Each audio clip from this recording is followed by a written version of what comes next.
আজকের ভিডিওতে আমরা রায়মার্টিন কোষবিদ্যার পঞ্চম শ্রেণী তৃতীয় পর্যায়ের মূল্যায়ন 2025 অর্থাৎ ফাইনাল এক্সামের বাংলা বিষয়ে যে 14 নম্বর প্রশ্নপত্রটি রয়েছে অর্থাৎ শিলিগুড়ি বরদাকান্ত বিদ্যাপীঠ এইচএসএ বিদ্যালয়ের সমস্ত প্রশ্নের উত্তরগুলি সমাধান করব। প্রশ্নপত্র সমাধান করার আগে বলে দিই, আমার পরবর্তী ভিডিওগুলি বানাতে অনুপ্রাণিত করার জন্য অবশ্যই চ্যানেলটিকে সাবস্ক্রাইব করে নেবে এবং এই ভিডিওটি যদি তোমাদের ভালো লেগে থাকে তাহলে ভিডিওটিকে অবশ্যই লাইক কমেন্ট ও শেয়ার করে দেবে। প্রথমে একে দাগে আছে সঠিক উত্তরটি বেছে নিয়ে লেখো যে কোনো 6টি।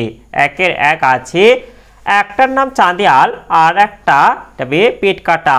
এরপরে একে থেকে 2 আছে একলা কবিতার কবি হলেন এটা শঙ্খ ঘোষ। এরপরে একে থেকে 3 রবীন্দ্রনাথ ঠাকুর নোবেল পুরস্কার পেয়েছিলেন এটা 1913 সালে। এরপরে একে থেকে 4 চট্টগ্রাম শহরটি বর্তমানে এটা বাংলাদেশে অবস্থিত।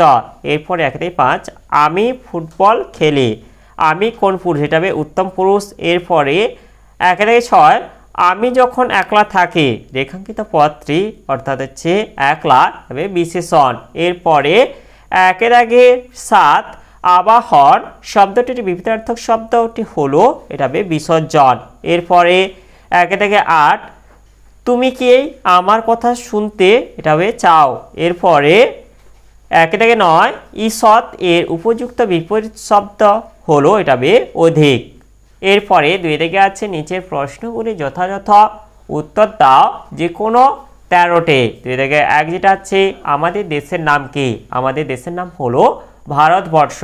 এরপরে 2 এর 2 যেটা আছে স্বাধীনতা সংগ্রামে প্রাণ দিয়েছেন এমন 2 জন বীর বিপ্লবীর নাম লেখো।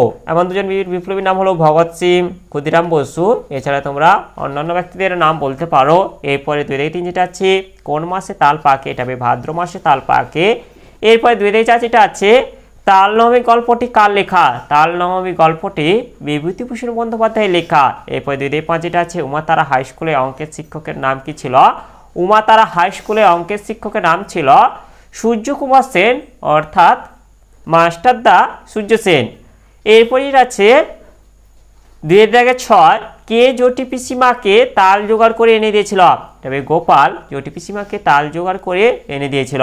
এরপরে 2 থেকে 7 যেটা আছে কবি যখন একলা থাকেন তখন তার সঙ্গে কারা থাকে। এর উত্তরটি হলো কবি যখন একলা থাকেন তখন কবির সঙ্গে থাকে সবুজ গাছপালা আর তার ভিতর দিয়ে চলে যাওয়ার পথ, এছাড়াও কাঠবেড়ালি, গাছের ঝরা পাতা, এমনকি শাল বা তালসুপুরির বন ও কবির সঙ্গে সঙ্গেই থাকে। এরপরে 2 থেকে 8 যেটা আছে ছবির ফ্রেমে বাঁধিয়ে রাখে আমসত্ত্ব ভাজা কোন কবিতার অংশ এবং কবিকে, তবে বোম্বাগড়ের রাজা কবিতার অংশ এবং কবি হলেন সুকুমার রায়। এরপরে 2 থেকে 9 যেটা আছে মাস্টারদার নেতৃত্বে কতদিনের জন্য চট্টগ্রামকে বিদেশি শাসন থেকে মুক্ত করা গিয়েছিল, এটা 3 দিনের জন্য।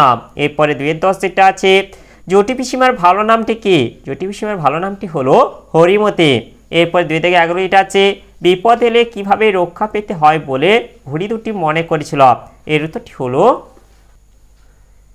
বিপদ এলে একসঙ্গে লড়াই করে রক্ষা পেতে হয় বলে ঘড়ি দুটি মনে করেছিল।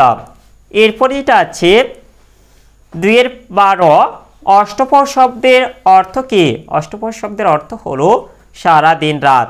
এরপরে 2 এর 13 যেটা আছে একলা কবিতাটি কবি শঙ্খ ঘোষের কোন কাব্যগ্রন্থের অন্তর্গত, তবে আমায় তুমি লক্ষ্মী বলো কাব্যগ্রন্থের অন্তর্গত। এরপর 2 এর 14 এটা আছে ব্রিটিশ শাসিত ভারতবর্ষে কোন পতাকা উঠত, ব্রিটিশ শাসিত ভারতবর্ষে ব্রিটিশ পতাকা ইউনিয়ন জ্যাক উঠত। এরপরে 2 এর 15 এটা আছে কোন ঋতুতে সাধারণত আকাশে ঝড় ওঠে না মেঘ ডাকে না, এটা শীত ঋতুতে সাধারণত আকাশে ঝড় ওঠে না মেঘ ডাকে না। এরপরে 2 এর 16 এটা আছে তোমরা আমরা এখানে কি কি পুরুষ আছে, তোমরা হচ্ছে মধ্যম পুরুষ, আমরা হচ্ছে উত্তম পুরুষ। এরপর 2 এর 17 এটা আছে আয় শব্দটির বিপরীত শব্দ লেখো, আয় শব্দটির বিপরীত শব্দ হলো ব্যয়। এরপরে 3 এর আগে আছে এলোমেলো বর্ণগুলিকে সাজিয়ে অর্থপূর্ণ শব্দ গঠন করো, প্রথমে 3 দাগে একই যেটা আছে এটা সাজিয়ে লিখলে হবে এটা মাস্টারদা। এরপর 3 দাগে 2 যেটা আছে সাজিয়ে লিখলে হবে সাংঘাতিক। এরপর 3 দাগে 3 যেটা আছে সাজিয়ে লিখলে হবে এটা কাঠবেড়ালি। এরপরে 4 দিকে আছে সংক্ষেপে উত্তর দাও। 4 দিকে 1 যেটা আছে একলা কবিতায় কবি যখন একলা থাকেন তখন তার সঙ্গে কারা থাকে? এর উত্তরটি হলো কবি যখন একলা থাকেন তখন কবির সঙ্গে থাকে সবুজ গাছপালা আর তার ভিতর দিয়ে চলে যাওয়ার পথ।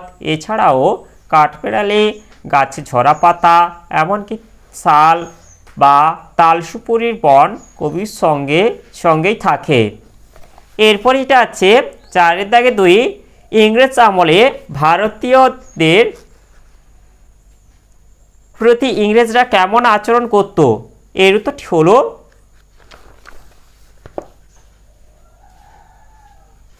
পরাধীন ভারতবর্ষে ইংরেজরা ভারতীয়দের উপর নিষ্ঠুরভাবে অত্যাচার চালাতো। ভারতীয়দের হাড়ভাঙা পরিশ্রমের ফল ভোগ করত সাদা চামড়ার ইংরেজরা।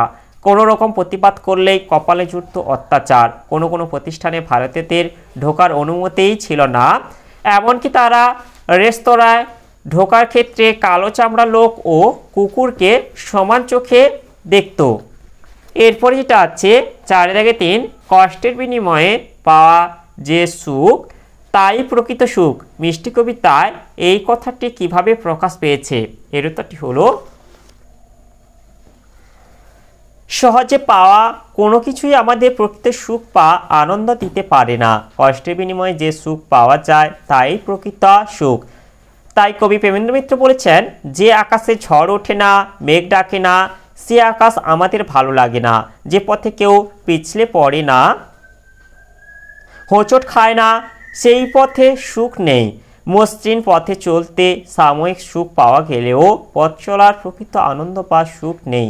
কবি বলেছেন, বরং পথ হোক ভাঙাচোরা, পথে থাক চড়াই উতরাই, পথ চলার সময় আকাশ থাকুক রোদ্দুর, থাকুক ঝড় বৃষ্টি, এমন পথে দীর্ঘ সময় হেঁটে লক্ষ্যে পৌঁছলে তবেই প্রকৃত সুখের সন্ধান পাওয়া যায়।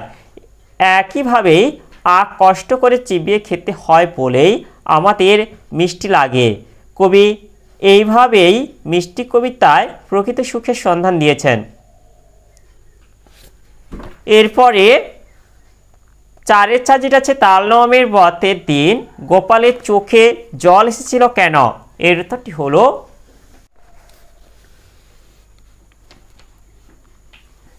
এই যে আমরা এতটা বলে দেব গোপালের কান্নার কারণ। যেটা তালনবমীর কয়েকদিন আগে গোপাল জটি পিসিমাকে বিনা পয়সায় 2টো তাল দিয়ে এসেছিল, অথচ সেই জটি পিসিমাই তার বাড়ির তালনবমীর উৎসবে তাদের নিমন্ত্রণ করলেন না। ধনী জটি পিসিমা গ্রামের অন্য শিশুদের নেমন্তন্ন করলেও গোপালের উপকার ভুলে তাকে নিমন্ত্রণ করেননি। গরিব গোপালদের প্রতি ধনী মানুষ জটি পিসিমার এই অবিচারের কথাই এখানে বলা হয়েছে, আর এই কারণেই গোপালের চোখে জল এসেছিল। এরপর এটা আছে 5 আগে নিচের প্রশ্নগুলির উত্তর নিজের ভাষায় লেখো, যে কোনো দুটি। 5 থেকে 1 যেটা আছে, এদেশে রাজত্ব করতে এসে তাদের স্পর্ধা একেবারে আকাশ ছুঁয়েছে। কাদের স্পর্ধা কিভাবে আকাশ ছুঁয়েছিল? এর উত্তরটি হলো ব্রিটিশ শাসকের স্পর্ধা। অশোক কুমার মুখোপাধ্যায়ের মাস্টারদা রচনায় আমরা দেখি যে ব্রিটিশ সরকার নিরীহ ভারতীয়দের ওপর নির্বিচারে অত্যাচার, অবিচার, নিপীড়ন, শোষণ চালিয়ে গেছে। প্রতিবাদ করতে গেলেই ভারতীয়দের ওপর নেমে এসেছে চরম অত্যাচার।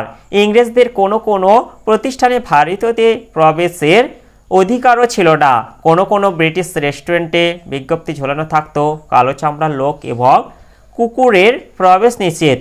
এভাবেই শাসক ইংরেজদের স্পর্ধা আকাশ ছুঁয়েছিল।